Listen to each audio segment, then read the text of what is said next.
Looking at the waiver wire going into week 8, there were a lot of wide receivers to look at.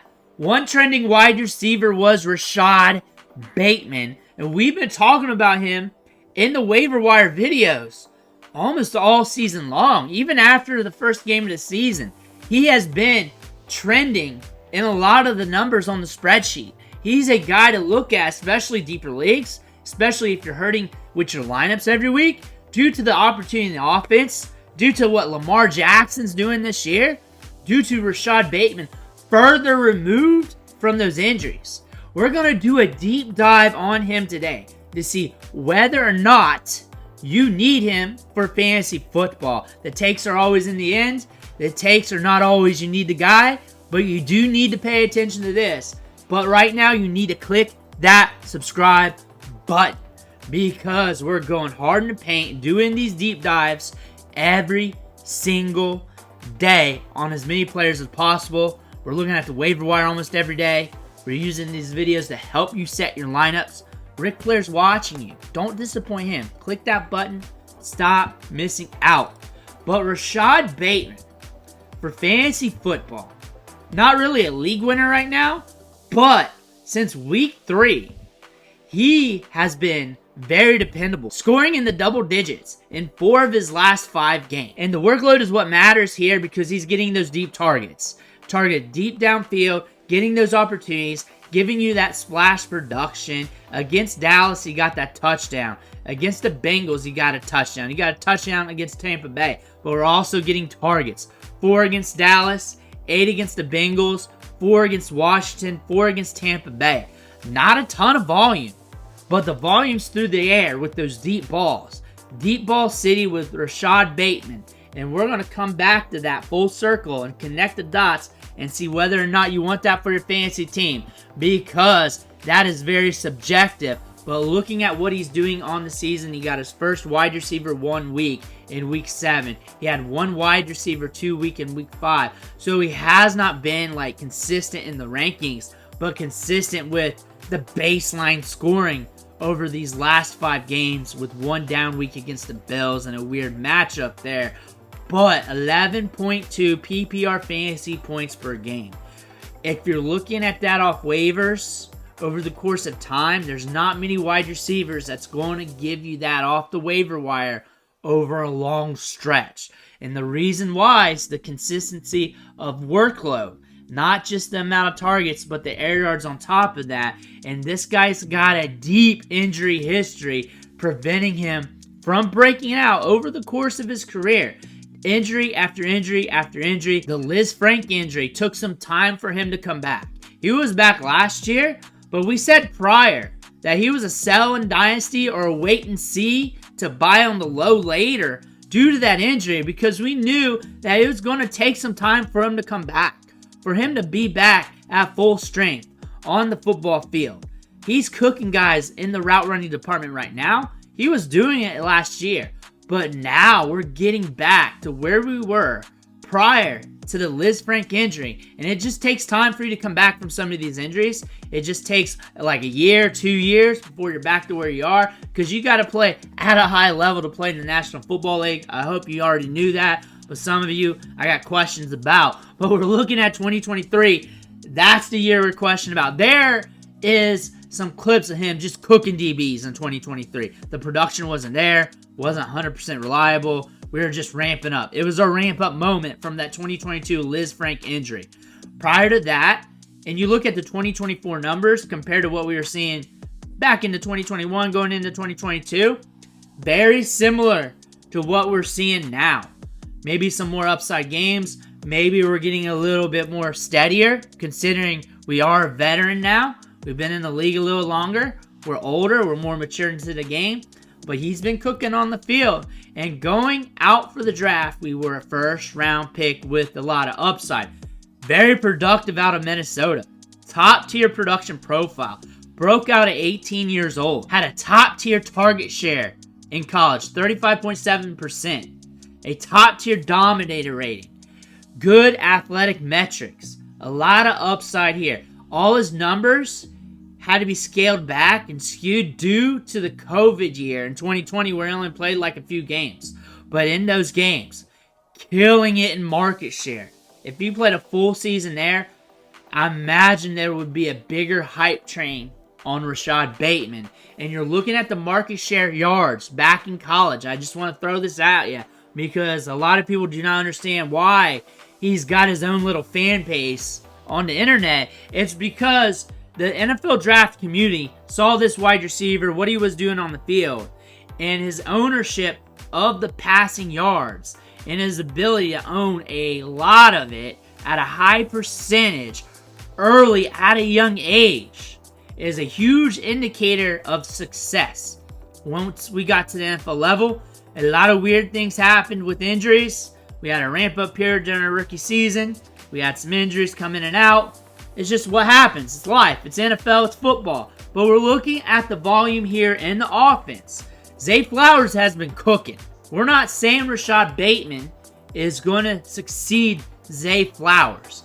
I'm not even going to tell you that you have to get him in fantasy football. You're going to have to watch the end for that. But I'm also going to tell you he's getting 30 targets.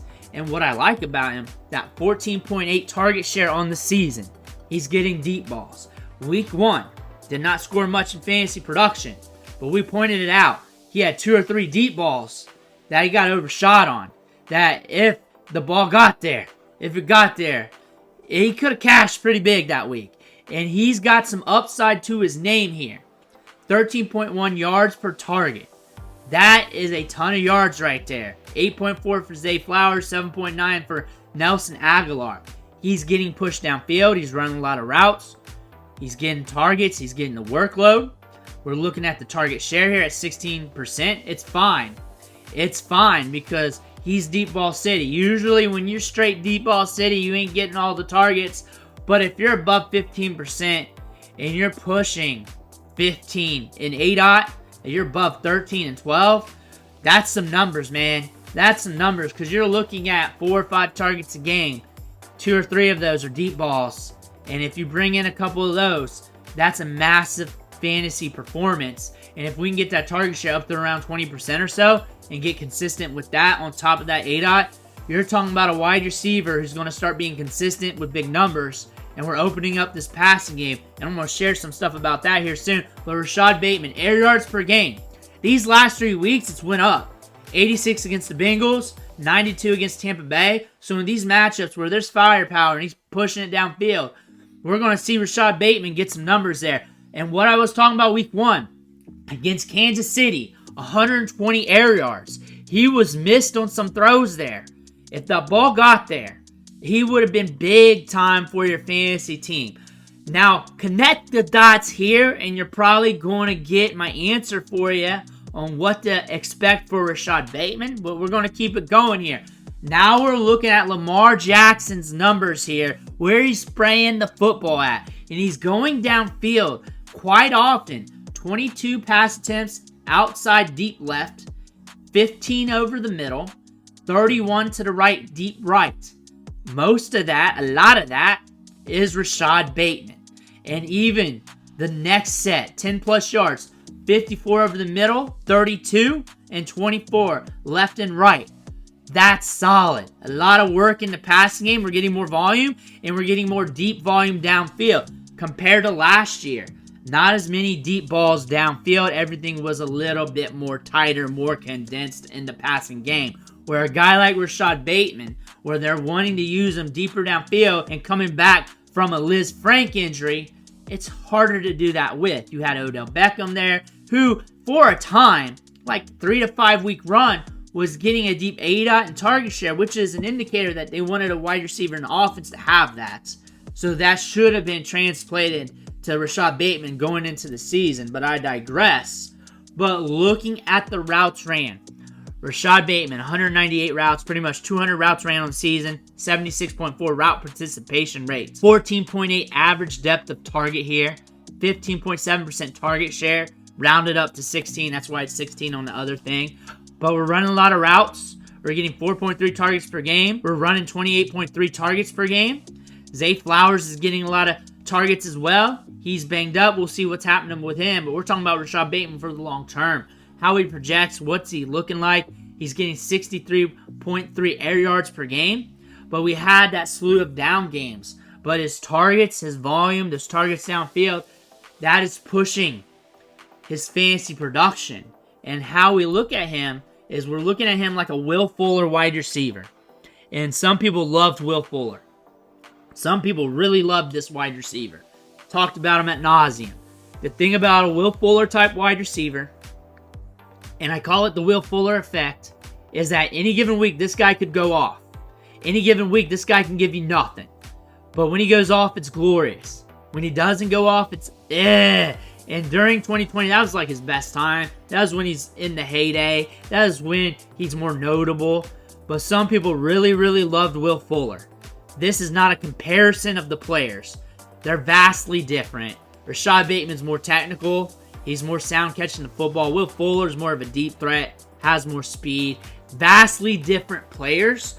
But from what you're seeing with the air yards and what you're seeing with the projected volume downfield, very similar in fantasy production, potential output to Will Fuller. As this passing game starts to see more volume to it and in the correct matchups. So how do you play a Will Fuller? So if you're really hurting in your lineups and you're looking at wide receivers off the waiver wire and you're hurting, maybe you just put him in and you just pray to the fantasy gods at the spike week. Because more than likely, the other jabronis off the waiver wire, they might get you a nice 10 to 12. You might feel good about that. But maybe you want to go with a spike week dandy. Maybe you want to do that. Maybe you get 5 fantasy points. Or maybe you get 53. Maybe you get 30, 24, 22. He scored 22 last week, right matchup. Or you play the matchups with him. So if the over-unders are pushing 50, you're probably like, I'm just going to risk it with Rashod Bateman this week. He's probably going to see some deep ball attempts, maybe a touchdown. Let's see what happens here. Knowing that you could get that 8-pointer, but the odds are more likely, due to more volume in the game completely, that he cashes out for you. Those are the strategies with those types of players. Or it's too much of a headache and you just stay away. It's what you want to do. And that is the take on this. It's not you need them. You have to have them. You need to stay away. It's you need to identify this type of player. This guy's getting the ball downfield deep. He's getting a few targets every game. And there's going to be games where he cashes. And that's just going to happen. And there's going to be games where he doesn't do much. And that's just going to happen. But it's going to be a roller coaster ride. Do you want to ride it? Do you not? You don't need it. It's too volatile. That makes sense. You need it. You don't care. You need targets. You need deep balls. We're going up against the Browns. It's not that great of a matchup because that's probably going to be a slow-paced game. But again, you bring in one deep ball. You get a couple extra targets funneled your way because we're starting the snowball effect here. That might equate something. And he has been putting the spin cycle on defensive backs. Not just getting it downfield, but he's been putting the spin cycle on defensive backs. You might want Rashod Bateman. You may not want Rashod Bateman. But I just gave you the information on what you need to do. You digest that internally, and you get it done. Let me know what you think in the comments below. Make sure to hit that subscribe button on the way out. One thing for watching. Catch you on the next video.